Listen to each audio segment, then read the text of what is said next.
Hey there, YouTube land. And although I reference them a lot, I don't usually talk about what my first love was before I started collecting all these movies and stuff. And if you look in the background, you can see like a Michael Adler picture of Batman and Robin, which is kind of a hint to, plus the title of the video that you just clicked on.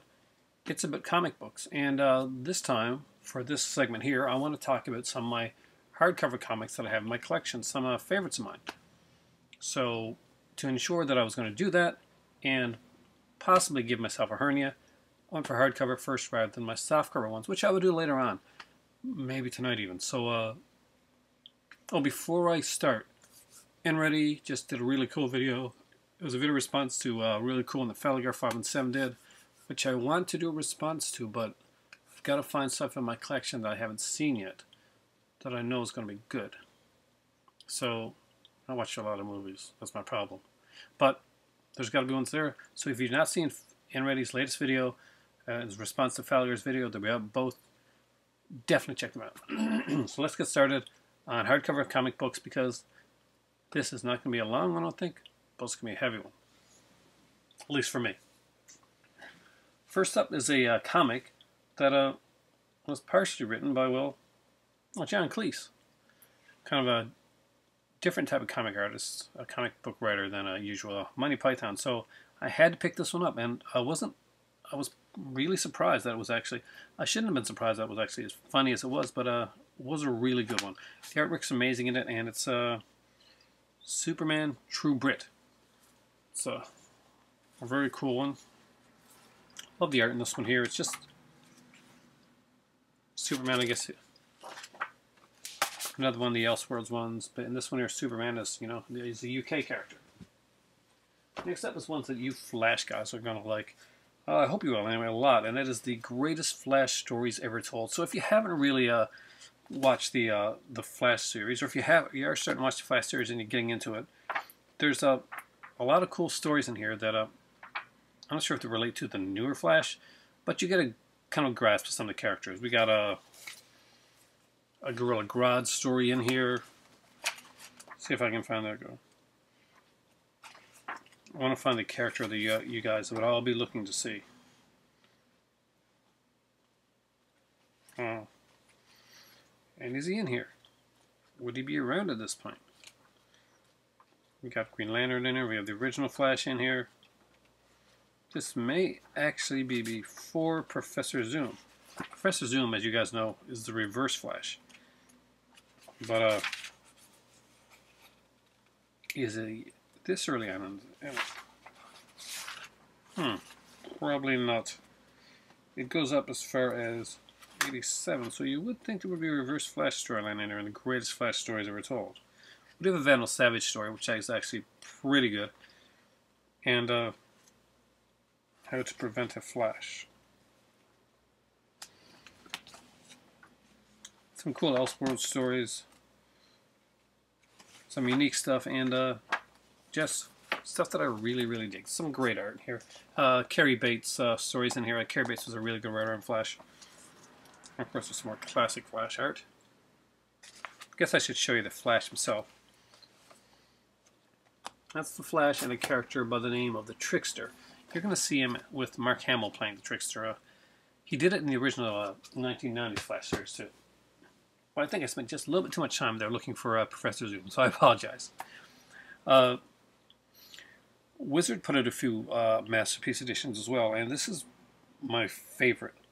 The Wizard Wolverine, the 10 greatest Wolverine stories ever. And there are some really good stories. We got the Wendigo story in X-Men Uncanny 139, 140, Shattered Vows 172, 173. Both these are by Claremont. Wolverine versus the Hulk, Incredible Hulk 340 with Peter David, Todd McFarlane doing the art. Madripoor Nights is a really great one, and Uncanny X-Men 268 probably was one of my first introductions to Jim Lee's artwork that I really, really noticed. This was the first time I really noticed Jim Lee's art. And we got Blood Debt here, Wolverine 150 to 153. I'm just going to show you some of the fantastic art that's in here. It's just some really great stuff. And as you can see, it's very vibrant and colorful, just like the colors in these ones here are really well done. The Wizard editions were amazing. Kind of leapt off the page. I love this here, like Cerebral's Guide to Wolverine. Wolverine's had so many costumes over the years. The lamest one still has to be the whole black leather thing that did not work for me. Art-wise, I think I was at least... This one here was kind of one I was not the biggest fan of. It's like it's okay, but it's... You know... Kind of looks like he's doing a duck face. Yeah. Next up is one that I used to get like reprints comics of when I was a kid. And it was when I actually found this one, I was really excited. And it's the Shazam Archives Volume 1. These archive editions, DC put out, they're hella expensive. This one here in the day was $59.95, and that was actually one of the cheaper ones. A lot of these things ran like 70 or 80 bucks each to get like color reprints of these stories. And just to let you know, there's some incredible stuff within these stories. Now, Captain Marvel is very much Superman done very tongue-in-cheek, and can't say I didn't like that. I really did. But that being said, as everybody that watches me knows, this is one of my favorites. Superman. I love Superman, especially the early Superman stuff. It's just so cool and cheesy. You had like short stories, and you had him like actually fighting real people, which was kind of cool. And he actually gets into a football game when this guy is hurt, and actually takes his place. And this story here is one I really love, because in the back in the day, Superman wasn't just fighting these demons and gods and all this stuff. He fought actual characters, and this one here, Superman, just simply titled "The Man of Tomorrow." There's no real title to it. It's about a kid that runs away from an orphanage, and Superman comes to find out that the guy is actually really, really mean and cruel to the orphans there. So basically, Superman comes in to take care of him, and it ends up with the resignation of Graft, the evil guy, due to cruelty in an orphanage. I know it's not a big adventurous storyline, though there are some kind of really cool ones like that in here, but it's those personal, smaller storylines are the ones that really capture my attention, because those are the ones that actually take some really good writing to do. Anybody can put two beasts up against one another and have them clash for 32 pages. It takes a little bit more writing skills to put some characterization in there. I love this one, and part of it is for a lot of the wrong reasons. All-Star Comics. I love the All-Star lineup. We have, you know, Captain Midnight, the original Flash. Yep, that's what Flash originally looked like. Wonder Woman, the Atom, Hawkman, Green Lantern. That's the original Green Lantern. And Johnny Thunder, I think. What's really cool is to break it up in storylines. So we had, like... I just gotta say this. There's, like, Mr. Terrific, Wildcat, who else is here? Dr. Midnight, the Atom, Johnny Thunder, the Green Lantern, the Flash, and Wonder Woman. I just gotta really get a close-up. And so, where everyone else could be a main character, I'm not sure you could see it there or not, Wonder Woman is the secretary. So, she's not like a team member, she's the secretary, and she does at times get treated as such. It was a different time in society, and this would never fly nowadays. She would not be the secretary. She'd be kicking all their asses. Marvel Masterworks did a great series of comic lines too, and these were also fairly expensive. Like, how much did this one cost originally? This was $76.25. I didn't pay $76 for it. I actually bought it at Comic-Con and got it for I think $5, so which was really cool. It's Thor. I originally wasn't a Thor fan. Like, I liked Thor basically in the Donald Blake days, and they killed off that character of Blake, and but he was still around here. Basically, you got to see Blake. What I really liked about this and what I really wanted was that this wasn't just Thor, or this was Thor written by Stan Lee with Jack Kirby art. And if you don't know, I'm a huge, huge, huge Jack Kirby fan. One of these days, I got to pick up the New Gods, and you know, the original New Gods, not the new crap, stuff like that. Because just I love Kirby's art, and I love the style that he had. You'll see which artists I really enjoy in a few minutes. Here's one I picked up when I first came to St. John's. I do have the Superman edition of this upstairs as well, but my better half is resting, so I probably sleeping by now. I didn't go up and get it. But both of these would have been Superman edition and the Batman one. Batman and the Bywonder from the 30s to the 70s. So a lot of really great comics are in here. Most of these are black and white with I think there's a color insert as well.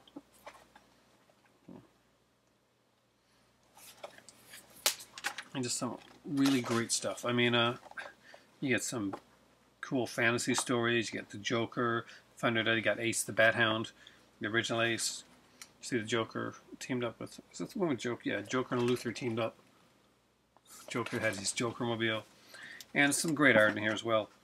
From, oh man, so many artists that worked on this. We have the original Batman story. This one's done in color as well. Huh. Apparently, originally, the lowest price for this one was going to be $40. See? He actually had it put in there. But at the time, I was like, I just got here. And I asked him if he could, give me a better price on it. You know, it's $40. I couldn't do 40. And he said, well, what can you do? And I think we went down to the 20. So, you know, even like kind of beat up like that. And I beat that thing up a little bit there. I was pretty much assured I was going to get it because I just love the Batman stuff, especially, you know, getting to the Denny O'Neil years of Batman. Just incredible stuff. Some really, really incredible writing. Here's two that my better half got, and I gotta say, these are pretty awesome. If you're a Sandman fan, Jill Thompson did these, I think, yeah, both of them, and they're really cool. So if you haven't checked these out yet, definitely check out The Little Endless Storybook and Delirium's Party. They're like they're done like kids' books, and with the Sandman characters. Beautiful, beautiful artwork. Secondly, she fell completely in love with them, and I felt the same way. These are ones that we just absolutely had to have. So if you have not seen these books, really take the time to like get out there and like check them out. There's some pretty awesomely cool pictures and stuff in here, just some different stuff. I love the way these are done. The Endless Storybooks. I think these are the only two. There may be another one. I'm not sure. If there is, we'll definitely be putting on our list of things to get. We really enjoyed it. First character that I ever read in a comic book form that I can remember was Spider-Man. I actually remember pretending to be Spider-Man, playing Spider-Man when I was a kid. So, of course, the Ralph Bakshi series is what I grew up on. It was like the one big superhero show, aside from Super Friends, that you pretty much could see all the time, everywhere. It was very accessible. You'd see episodes and episodes of it over and over again. And that's why, when I saw this one, I had to pick it up. The Amazing Spider-Man, issues 11 to 20. So we got some really cool stuff in here. We have like Dr. Octopus, Mysterio, first appearance of the Green Goblin, Kraven the Hunter, the original Daredevil battle he does, Human Torch, another Green Goblin, of course got Sandman, and we have the Lizard in there as well. And again, this is some excellent color artwork, which I like, though I'll be honest with you, I like picking up these for my collection just for reading purposes, but when I used to draw and stuff like that, I liked to read a lot of the black and whites because I really like to get the look at the penciling. Another Marvel Masterworks. I love these, and again, these things tend to cost a bit. Although when this one came out, it was actually $29, which is a really, really good price. Now this would cost about $70 or $80, and it is Fantastic Four, number 11 to 20, just like the Spider-Man one. And Fantastic Four was a good comic at one point. I mean, you know, the Ant-Man's in here, Submariner, Super Skrull was a really cool character. I love Super Skrull, I really did. I like the Impossible Man too. He's not in any of these here, but this is a character. It was kind of like a long green. Tell me if you remember the Impossible Man. It was kind of like had a long green, like almost kind of head, and you could like stretch out and do all these type of things. It was kind of this really annoying character, like kind of like the Mr. Mxyzptlk for Superman. Impossible Man was kind of like that for Fantastic Four. It's just one of these really annoying, funny characters that I really, really dug. And we have some, of course, we have some Kirby art in here as well. Just some incredible stuff. Kirby had a really unique style to him that I really dig. Yeah, especially when he's inked by Dick Ayers. It was just some incredible stuff. Right artist with the right inker can make all the difference in the way it's done. Next up is Marvel Masterworks The Avengers. The Avengers never had a really sexist period that I remember. If I'm wrong, you guys can let me know, because I don't think I've read all of the Avengers.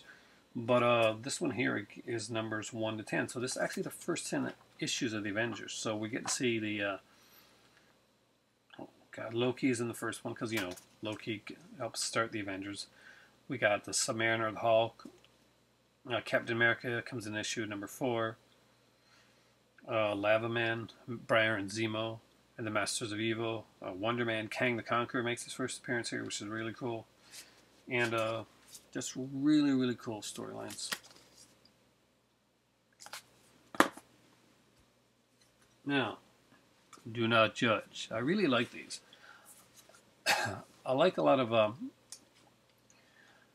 manga, and I do like the the Shonen Jump and stuff like that. But I also like the what would be considered the girl or relationships manga as well. There's a name on that. I can't remember it right now, but there's like 2 magazines with Shonen Jump, and there's another one with a similar name that had more romance relationship oriented stuff. You know, I actually like those when you actually see a development of the character and stuff like that. So it's the inner geek writer in me. And dug Spider-Man Loves Mary Jane, Sophomore Jinx. I actually like the Terry Moore Spider-Man stories. He just did a really good job. Terry Moore, of course, is an incredible writer who did the amazing Strangers in Paradise. I really, really love Strangers in Paradise. Later on, Terry Moore would go on to do Runaways. But for me, when I think Terry Moore, I think Strangers in Paradise. And this artwork here is just, I just love it.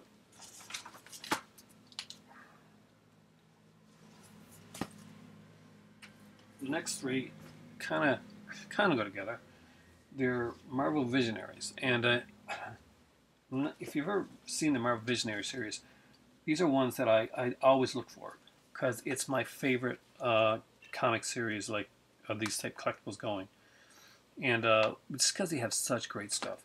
The first one here is John Romita Sr., Marvel Visionaries, and of course we see the Goblin, because he would do the Green Goblins and Unmasking, but have a lot of great stories. That would like run the gamut of different Romita stories.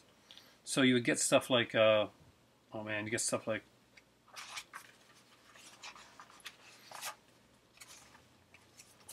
It, from like one of their sci-fi horror comics, and then you get like one of the original Captain America stories. You get a Hulk by Romita Sr. Of course, you'd have some great Spider-Man, the classic Green Goblin storyline there.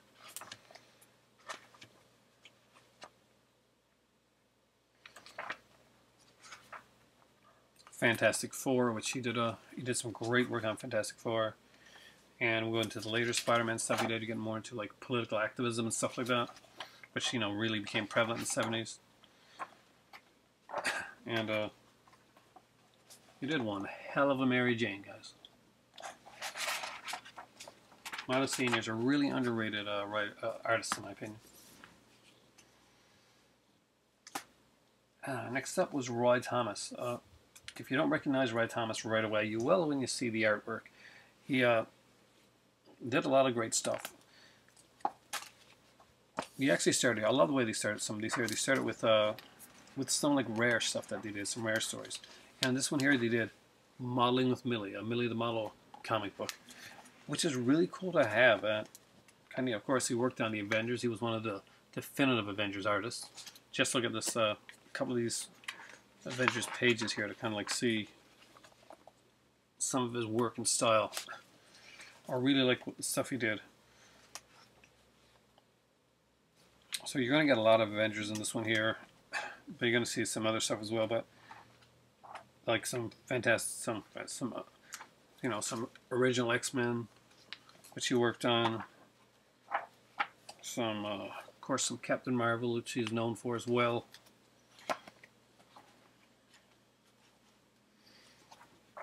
For me, he'll always be like an Avengers artist. Like, I did a lot of Fantastic Four, the Invaders, but he did a lot of work with the Avengers. So, Roy Thomas, when you think about the Avengers, and this is my last but not least, it's, of course, Jack Kirby. It's Volume 2, though. I was going to go back and get Volume 1, but the stand had closed down by the time that I had gotten back there, and that's a shame.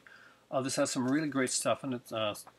Some early stuff. We get to see, of course, Strange Tales. We got Fing Fang Foom, the original character there. Have some really early cool Captain America. Love this. Don't you just love that depiction of the Red Skull? Kind of like an earlier, very different, unique looking Red Skull. You have some great stuff here, like, man, like some Thor that he'd worked on. There's even somewhere here, I'm not sure where it's at right now, can't find it, but look, Western stuff that he did. And it's, there's a teenage romance, two-gun kid, even some silly stuff like Not Brand X, which was on one of the Marvel's type of kind of like comical comics, like they were Mad Magazine type of thing. So there you go. That are some of the hardcover comic things in my collection. That can give you a little bit of a little taste of some of the earlier stuff that I really like. I'm thinking of coming on here and doing like a kind of like a softcover one next to show you some of the stuff that I read and like and really enjoy there. But a lot of the stuff, notice that I go through, I do like a lot of Marvel stuff here. I am a big Kirby fan. When I get into my DC stuff, you'll see that I'll talk a bit more about like guys like Neil Adams, who is a fantastic guy. I met him, and I was really despondent. Well, not despondent. I was really kind of upset. I was on a Facebook page the other day, and they're like, I'm not going to go to see Neil Adams. He's a complete dick. And I met Neil Adams at 3 different comic conventions, and his son actually, who worked on Doctor Who comics. And he was nothing but like a professional, really nice guy, and actually not just professional. He took the time to like joke around and stuff like that. And one of the things was mentioned is like, I brought my own comic, and he still wanted me to, so he wouldn't charge me $20, but he wouldn't charge me if I bought one of his prints. Comic artists they work like regular people. This is their job, and you don't come to these things for free. I've met some very nice comic artists, and I can't say I've met really many bad people yet. Maybe I've just lucked out, but I think a lot of it sometimes has to do with the way that people approach. I mean, if you think paying $20 for somebody's autograph that you enjoy on their work isn't worth it, then maybe going to a comic convention probably isn't your bag in the first place. $10 or $20 is average and fairly cheap for. So if you ever go to a convention, that's something to expect. You pay the money to get into the convention. You can buy stuff there. You can meet all kinds of geeky people like yourself. Or you can go to the comic book artists, and what they're charging, trust me, is way cheaper than what you're going to be charged when you go up to like a celebrity or something like that and get their autograph. Oh man, those get really expensive. So you want to get like $300 or $400. That's when you get into the celebrity stuff. But for like people that do stuff like this, I mean, if I'd ever had the chance to meet like one of the guys like Thomas or Armada, or some someone's I've passed on, Kirby and guys like that, I'd been glad to pay like $20 or $30 to get their autographs on a piece of art that they did. And if I brought my own book, I would expect to pay as well, because time, my dear friends, is money. And they shouldn't be expected to just do it for free. You go to the conventions and they talk to a lot of people, and sometimes if it's a long day or a bad day, you don't always maybe get the attention that you really wanted to get, or maybe the question you've asked by the time you get up there may have been asked 50 or 60 times before, and that's not your fault or their fault. It just kind of sometimes happens that way. You may catch them at a bad time. But I'll tell you a really good story. I was at a convention and was going up to Neil Adams' booth, but it was like the line was insane. So I said, okay, I want to look around. I think this was my first convention, and as in bigger conventions. And I saw a table by itself. It had no one there, and I recognized the mustache right away and went up. And it was Sergio Arjonis.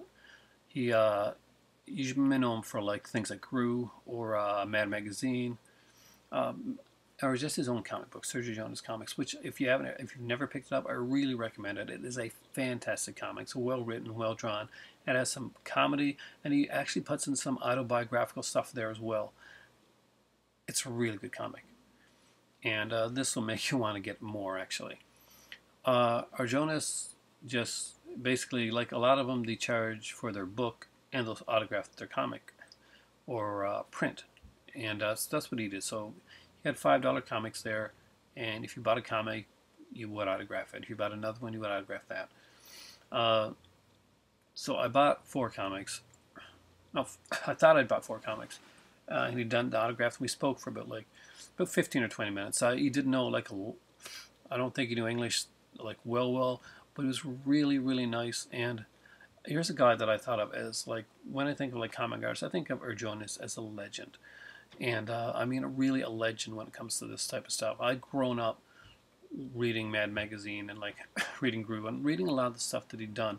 So I was a little starstruck when I first met him, but he was so down to earth and so modest, and he was really surprised that I was this big of a fan, or that there were fans that actually really enjoyed his work the way that I did.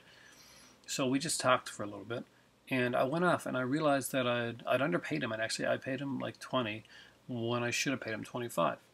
So immediately, as soon as I remembered, I went back and I gave him the extra $5, and he said he didn't understand at first. The translation didn't come off as well as I'd wanted it to. But then when he realized, he shrugged it away, and I was like, no. I said, this the use you made the convention for me and I just got here, and I made sure that he had the money, and I made a vow that if I ever go back again and I see Arjonis there, I'm definitely going to go buy something bigger, something print or something. No, when I can afford it, would be really nice to be able to do that, because he's just a really nice soul. Stan Sakai is that his name? I hope I got that right. Was there right next to him, and they were like had a kind of a friendly chat and spoke with me. Anyway, when you go to a comic book convention or a sci-fi convention or whatever, they always usually have an artist alley where you can go and see a lot of these guys. And if you get a chance to really, do so, because it is a highlight of the thing. You get some fantastic artwork there as well, and you just meet some fantastic people. One of the best guys I ever met at a comic book convention was Ty Templeton. Ty Templeton, if you don't recognize the name right away, well, he does a lot of like Batman Adventures comics, and does a lot of the he's got a lot of the kind of like the cartoony style.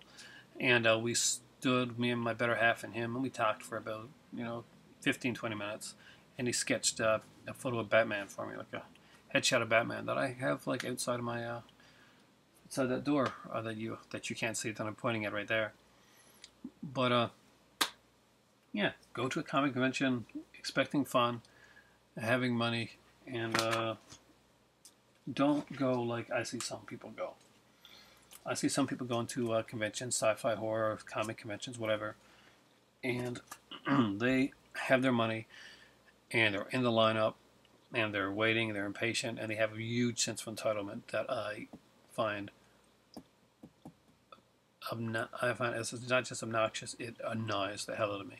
When I was going to get my autograph from Robert Englund, Freddie, of course, I spent a few minutes talking to him. I didn't want to take up much of his time because he had like huge lines, and when people have long lines, you don't want to, unless they engage you a lot, you don't want to just really get into like a big conversation.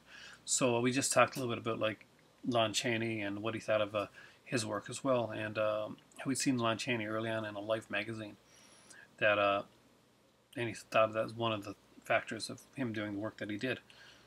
But right behind me was this guy, and he had like Freddy heads, and he had like bags of stuff for Robert Englund signed, that he was going to get signed no matter what. And I was like, so which nightmare do you like best? I said, you got all of them there. And I was like, that's from part 2, isn't it? The head at that he had like there. And I was like, it's like, I'm not sure. I really haven't seen them. Scalpers. Guys that just come in and get the autograph to sell on eBay. Those guys suck. That's what makes it hard. That's why you see people in comic conventions sometimes, if you go to a place and you're a genuine fan, don't go with 30 things to autograph, because I don't know about like the people there. I know, you know, if you're paying for them, that's great. You want all that stuff. But as like a convention goer, if I'm behind you and you've got 30 things you want autographed, I'm going to get pissed off. And I'm going to think that you're selling things on eBay. And you know what? Whatever you do, that's your business. That's not my, but it's, my business is getting pissed off and telling you, you know, get over it. It's a little rant with the comic thing. Hope you didn't mind that, guys. I really wanted to get that off my chest. I've just been bothering me for a while, ever since I read that thing on Facebook about Neil Adams, who, by the way, is a really nice guy in real life. And people going like, he goes there, but he's there about the money. Well, of course he's there about the money. When you go to work to do a job, that's what you're there for. You go, you know, it's a plus that you enjoy it and you get to meet people that you like. But I can tell you right now, the last job I did, I enjoyed working at it. But at the end of the day, I did it so that, well, I could get stuff like this, or giant lobster head, or stuff like that, because, you know, work should be something you love, but it should also be, sadly, for a lot of times, it is about the money, and that's not a bad thing. We work to make money to do things that we enjoy doing, and artists like Adams and Chris Claremont and guys like that, art is what they love, but they do it, and they've been doing it for years. And they'll have certain things that are passion projects, and there's certain things that they'll do to get them the money, to get things for their family, or to get things to finance the projects that they really want to do. And that's what it all comes down to. There's my preaching for today. That's Professor Pin's perspective. I don't usually get into talking, and I hope this isn't too like controversial for you guys, but I really do respect the guys that work on this stuff, the writers and the artists. Same with the films and stuff like that. I've got a deep respect for the artists and their work. There are people that I don't like in industries. The person that made a Serbian film, not just because I think it's a crappy movie, but because I really think it's despicable that they falsely use, oh, this is Serbian politics, to get their as a reasoning behind their crappy film. And I really did think it was crap. I didn't believe him for a second. The whole thing, well, this is a political statement. No, it wasn't. It wasn't a political statement. You just made an exploitation film, own up to it, and it's a bad one, in my opinion. Lots of people love it. That being said, there's something for everybody. Good friend of mine, Lauren, he loves the Rob Zombie films.